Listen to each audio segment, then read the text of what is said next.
Hi అండి, good morning. ఇదైతే నా సాటర్డే మార్నింగ్ మినీ వ్లాగ్ అండి. మార్నింగ్ అయితే బ్రేక్ఫాస్ట్కి ఏం లేదని కొంచెము ఉప్మా, కొంచెము సేమియా ఉండే, రెండు ఏదో ఒకటి చేసినా ఫుల్ అవ్వదనమాట. అందుకే కొంచెము మా హస్బెండ్ మట్టుకే రైస్ పెడుతున్నాను అనమాట, హాఫ్ డే కాబట్టి. అలాగే బీరకాయ కర్రీ వండాను, అది కూడా మా హస్బెండ్ మట్టుకే వండాను అనమాట. ఇంక ఉప్మా కోసం అయితే ప్రిపేర్ చేస్తున్నాను. ఉప్మా చేసేస్తున్నాను చూడండి. చిన్న పొయ్యి మీద పెట్టాను, మర్చిపోయి. అటు పక్క రైస్ అయిపోయింది కానీ షిఫ్ట్ చేయలేదు.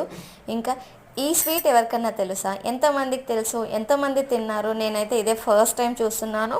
ఫస్ట్ టైం నిన్న నైటే టేస్ట్ చేశాను అన్నమాట. ఇంకా నాకైతే నచ్చలేదు. నాకు స్వీట్స్ పెద్దగా ఇష్టం ఉండదు కాబట్టి నచ్చలేదో ఎట్లనో. ఇంకా మా పెద్దోడికైతే ఇదే స్నాక్ పెడుతున్నా. మీలో ఎంతమంది తిన్నారు, ఇది ఎంతమందికి ఇష్టం అన్నది కామెంట్ చేయండి. వీడియో నచ్చితే లైక్ చేయండి, సబ్స్క్రైబ్ చేయండి. బాయ్.